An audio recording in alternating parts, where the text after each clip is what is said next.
नमस्कार, एग्रीमीटर में आप सभी का स्वागत है। मैं हूं विपुल सिंह। आज के एग्रीमीटर में हम एग्री कमोडिटी से जुड़े बहुत महत्वपूर्ण अपडेट लेकर के हाजिर हो गए हैं।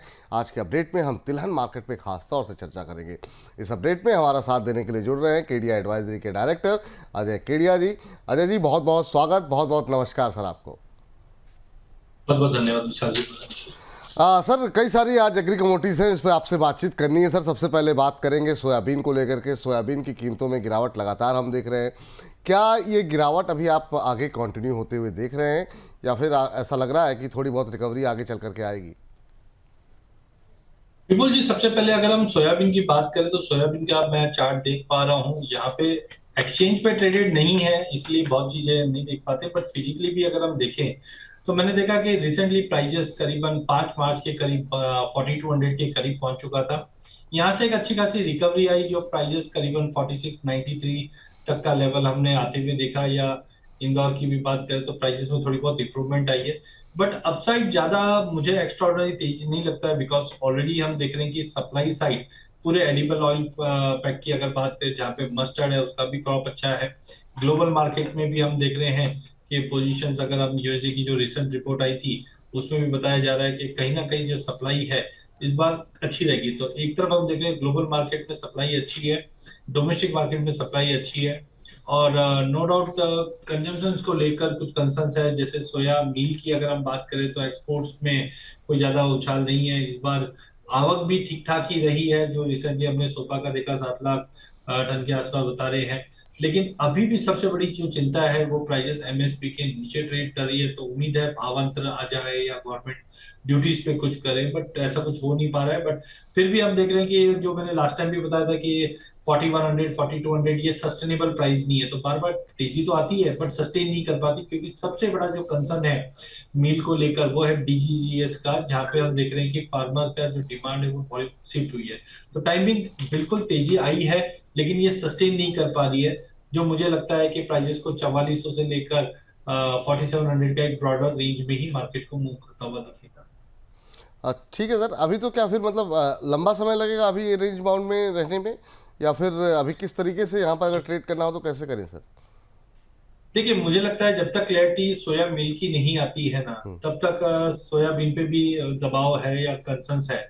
सोया मिल की अगर मैं बात करूं तो 25,000 का भाव था मार्च में, अब इंप्रूव होकर हम 30-31 के बीच में पहुंच चुके हैं। लेकिन जैसे मैंने बताया, अभी पोल्ट्री इंडस्ट्री और बाकी इंडस्ट्रीज के अंदर जहाँ पे सोया मिल का यूसेज था उसकी जगह काफी जगह डीजीजीएस ने रिप्लेसमेंट लिया, और काफी सस्ता है एज ऑफ नाउ, हम्म। जिसके चलते हम देख रहे हैं कि थोड़ा डामाडोल स्थिति बनी हुई है। लेकिन हाँ, अगर मैं स्पॉट को भी अगर चार्ट पे देखता हूँ तो ऐसी कोई ज्यादा बड़ी मंदी नहीं दिखती है एज ऑफ नाउ। मुझे लगता है 4520 के ऊपर ही मार्केट मेंटेन करके चलेगा, बट अपसाइड भी आप कैप मान के चलिए कि ये 48 या 4850 के ऊपर भी सस्टेन नहीं करेगा, क्योंकि सप्लाई अच्छी है।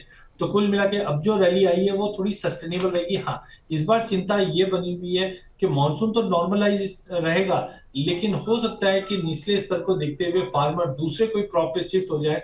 ये एक बड़ा ट्रिगर होगा, लेकिन ये हमें मिलेगा जून जुलाई में। तो टाइमिंग मार्केट में हाँ, जो सपोर्ट बना हुआ है वो करीबन 4500 का बना हुआ है, इसी के ऊपर भाव रहेगा, बट अपसाइड 48-4850 के ऊपर भी नहीं जाएगा टाइमिंग, अनलेस अनटिल कोई नया अपडेट नहीं आता है। हम्म।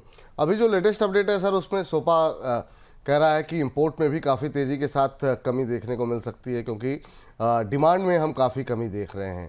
तो ये मान के चलें कि अभी फ़िलहाल के लिए जो कीमतें हैं वो मतलब अभी दायरे में या फिर दबाव में ही रहेंगी।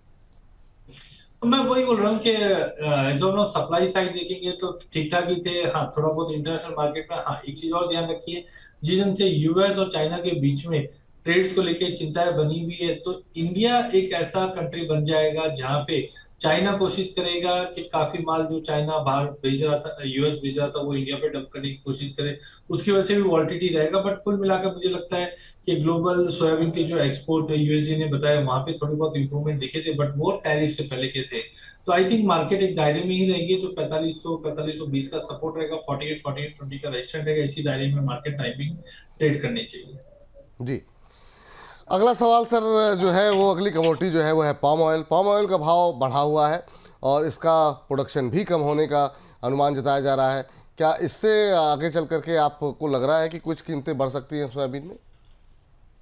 देखिए पाम ऑयल को एज ऑफ नाउ हम लोग जो देखते हैं वो एक तरह से ग्रीन एनर्जी के तौर पे देख रहे हैं। पिछले 4-5 सालों में ही हमने देखा कि जब से पाम ऑयल को बायोफ्यूल के तौर पे देखा गया है, मार्केट के अंदर चेंजेस काफी ज्यादा हुए।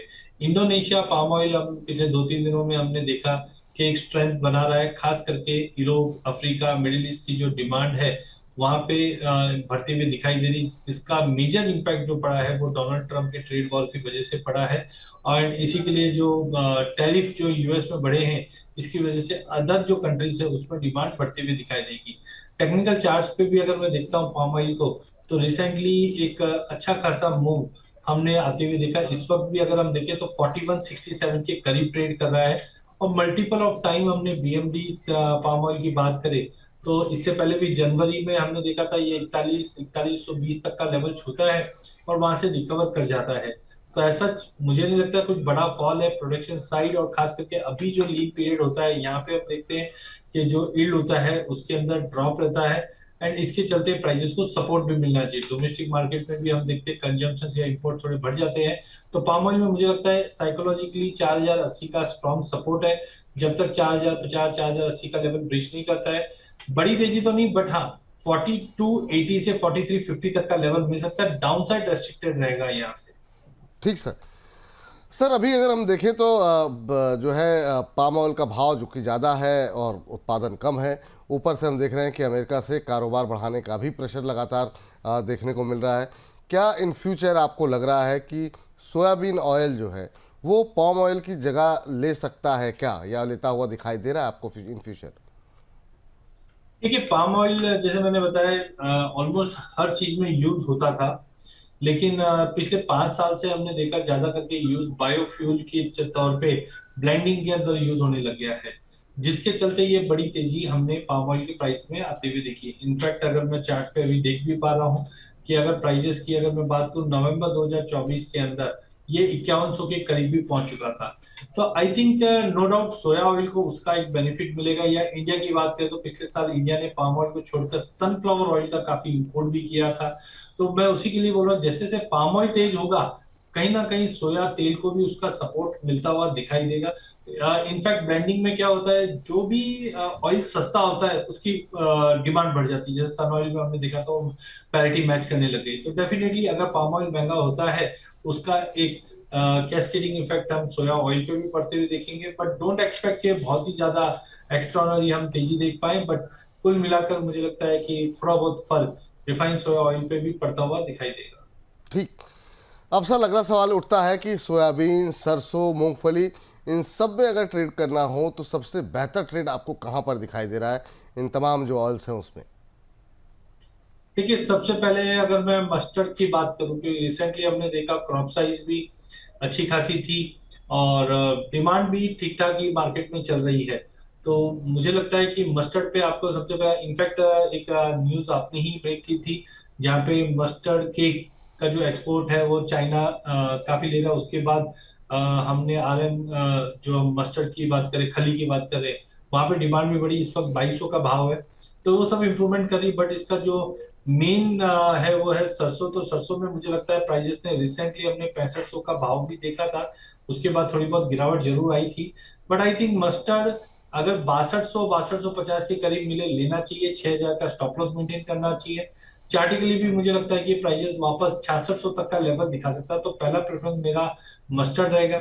सेकंड अगर हम सोया की बात करें तो सोया में आपको थोड़ा समय देना पड़ेगा, क्योंकि इस बार अगर सोया की जो सोइंग के नंबर जैसे हम जून में जुलाई में थोड़ी बहुत क्लियरिटी आती हुई दिखाई देगी, तब मुझे लगता है एक बड़ा ट्रिगर हो सकता है जो एमएसपी को टच कर जाए।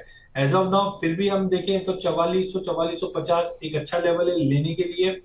43 के नीचे मुझे सस्टेन होता हुआ नहीं दिख रहा है। अगर 2 से 3 महीने का व्यू लेके चलते हैं तो इस बार हमारा मानना है कि सोयाबीन में स्विंग कमजोर पड़ेगी इस बार, और वो एक बड़ा ट्रिगर रहेगा जो प्राइजेस को एमएसपी मतलब 49-49-50 के जोन को भी तोड़ते हुए दिखा देगी। तो सोयाबीन को थोड़ा समय लगेगा, जी मस्टर्ड सपोर्ट करता हुआ दिखेगा। ठीक सर। अजय सर बहुत बहुत शुक्रिया, बहुत बहुत धन्यवाद आपका आज की चर्चा में जुड़ने के लिए और बताने के लिए इन तमाम एग्री कमोडिटीज़ में किस तरह की स्ट्रेटजी होनी चाहिए। बहुत बहुत धन्यवाद आपका। तो फिलहाल के लिए एग्री मीटर को यहाँ पर समाप्त कर रहे हैं, लेकिन आप लगातार बने रहिए बोनस के साथ। नमस्कार।